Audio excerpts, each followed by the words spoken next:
Guardo un secreto, una verdad que arde en lo profundo de mi ser, tan íntima y peligrosa que me consume. Se gestó una noche en Sevilla, entre el susurro de la lluvia en los cristales y la mirada incandescente de la única persona que mi corazón debería haber evitado. Esta es la historia de cómo la piel y el alma se unieron en un pacto silente, una confesión de lo que realmente sucedió cuando el mundo se desvaneció. Oh, una verdad que arde en lo profundo de mi ser, tan íntima y peligrosa que me consume. Se gestó una noche en Sevilla, entre el susurro de la lluvia en los cristales y la mirada incandescente de la única persona que mi corazón debería haber evitado. Esta es la historia de cómo la piel y el alma se unieron en un pacto silente, una confesión de lo que realmente sucedió cuando el mundo se desvaneció. Los años se deslizaron, uno tras otro, como las arenas de un reloj de arena demasiado grande para detener. Madrid, la ciudad que elegí como mi refugio, me ofrecía el anonimato que mi alma anhelaba.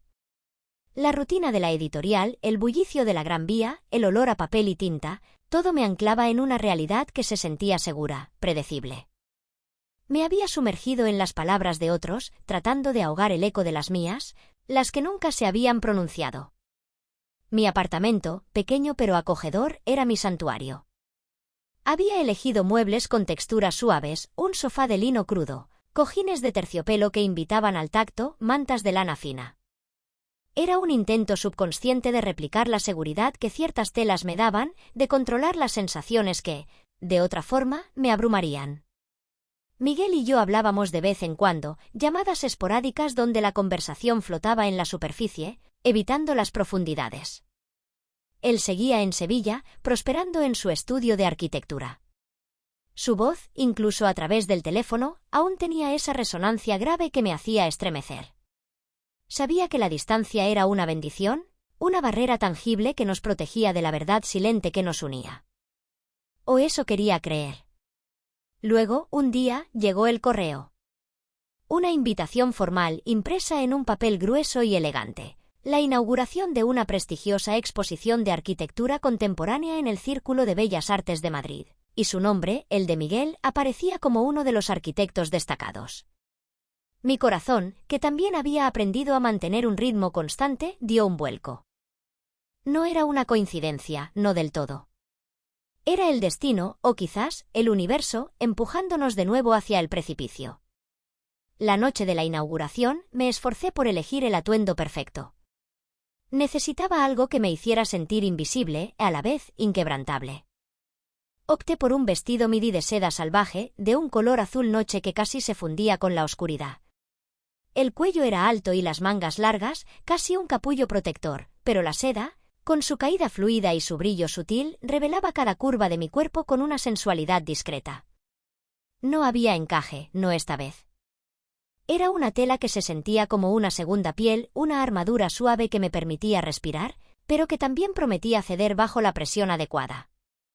Lo combiné con unos tacones finos y un moño bajo, tratando de proyectar una imagen de calma y profesionalidad. Pero la calma era solo una fachada. Dentro de mí, un torbellino de nervios y anticipación se agitaba. El aire de Madrid, tan diferente al de Sevilla, se sentía denso, cargado. Al entrar en la sala principal, el murmullo de las voces y el tintineo de las copas me envolvieron. Mi mirada lo encontró al instante. Estaba de pie junto a una de sus maquetas, hablando con un grupo de personas. Llevaba un traje de lino oscuro que acentuaba la amplitud de sus hombros y la esbeltez de su figura. Su cabello, un poco más largo que antes, le daba un aire de intelectualidad bohemia que le sentaba increíblemente bien. Y sus ojos, aquellos ojos que conocía tan bien, estaban fijos en mí. El mundo pareció ralentizarse. El sonido de la gente se desvaneció. Solo existíamos nosotros, separados por la distancia de la sala, pero unidos por una corriente invisible que tiraba de nosotros. Había una sonrisa en sus labios, una sonrisa amable y profesional, pero sus ojos eran otra historia. En ellos vi la sombra de la tormenta de Sevilla, el brillo de las velas, el roce de la seda. Era un reconocimiento mudo, un pacto que solo nosotros comprendíamos. Caminé hacia él, cada paso una lucha contra el temblor que me invadía. La seda del vestido se movía con gracia a mi alrededor, una caricia constante que me recordaba la fragilidad de mi compostura. Cuando llegué a su lado, la gente a su alrededor se dispersó sutilmente, dejándonos solos en un islote de silencio. Carmen, dijo su voz, una melodía baja que me erizó la piel. Era más profunda de lo que recordaba, o quizás simplemente había olvidado su verdadero impacto. Miguel, respondí, mi voz apenas un susurro, tratando de sonar casual, pero sintiendo la intensidad de su mirada. Sus ojos recorrieron mi vestido, deteniéndose en la forma en que la seda se ceñía a mi clavícula, luego en la curva de mi cadera. No era un examen descarado, sino una apreciación lenta, casi reverente. Sentí un calor extenderse por mi cuerpo, un rubor que la tela oscura no podía ocultar. «Estás increíble», murmuró. No era un cumplido, sino una observación, cargada de un significado que trascendía las palabras.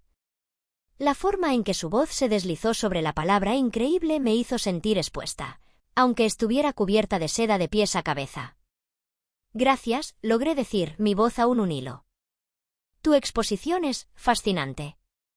Intenté desviar la conversación, aferrándome a la normalidad. Él sonrió, esa sonrisa que no llegaba a sus ojos, dejando una sombra profunda y pensativa. Ya veo que no has perdido tu gusto por las texturas. Sus ojos volvieron a mi vestido y luego, con una lentitud deliberada, su mano se extendió. No me tocó. En cambio, rozó la maqueta que estaba entre nosotros, una réplica de un edificio modernista con una fachada de hormigón pulido y cristal. Pero en el movimiento de sus dedos, en la forma en que su mirada se mantuvo fija en mi vestido, sentí el eco de su tacto. Era un juego, un recordatorio sutil de su fetiche por las telas, por la forma en que la piel se revelaba o se ocultaba bajo ellas.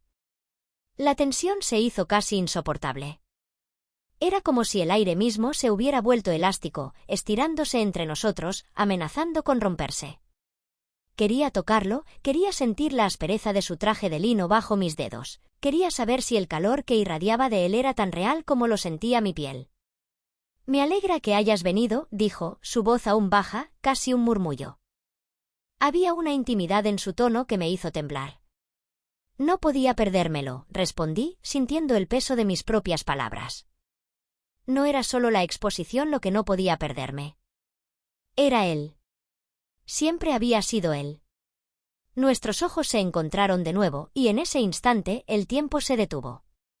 El bullicio de la galería se convirtió en un murmullo distante. Las luces se atenuaron y solo quedó el brillo en sus ojos, un fuego latente que reconocía el mío. Era una promesa silenciosa, un desafío a todo lo que creíamos haber superado. La seda de mi vestido, ahora, se sentía como una provocación, un velo que invitaba a ser levantado.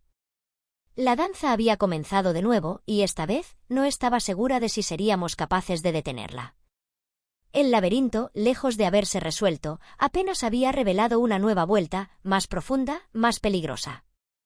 Y yo, Carmen, me sentía irresistiblemente atraída hacia su centro. El laberinto, lejos de haberse resuelto, apenas había revelado una nueva vuelta, más profunda, más peligrosa. Y yo, Carmen, me sentía irresistiblemente atraída hacia su centro. Los meses en Madrid se estiraron como una lenta agonía, un intento desesperado por reconstruir la normalidad que habíamos hecho añicos. Mi vida giraba en torno a la pequeña editorial, a las reuniones con autores, al aroma del papel y la tinta. Intentaba llenar cada hora, cada minuto, con trabajo y nuevas amistades, con la esperanza de que el tiempo limara los bordes afilados de aquel secreto que me consumía. La ciudad, con su ritmo frenético y su anonimato, era un refugio. Me vestía con la armadura de la mujer profesional, faldas de lana que caían pesadas sobre mis muslos, blusas de seda con cuellos altos que ocultaban mi clavícula, chaquetas de tweed que me daban una sensación de solidez. Pero por debajo de esas capas, mi piel recordaba. Recordaba el roce de la seda lavanda, el encaje de la bata burdeos, la forma en que el lino de su camisa se arrugaba bajo mis dedos. Las texturas se habían convertido en un lenguaje mudo de mi propio anhelo. Una tarde de otoño, el tintineo familiar de mi móvil rompió la quietud de mi apartamento. Era Miguel. Mi corazón dio un vuelco, un aleteo salvaje que me devolvió de golpe a aquella noche en Sevilla. Su voz, grave y tranquila, sonaba extrañamente cercana, a pesar de los kilómetros que nos separaban. Carmen, voy a Madrid la semana que viene. Una exposición de arquitectura.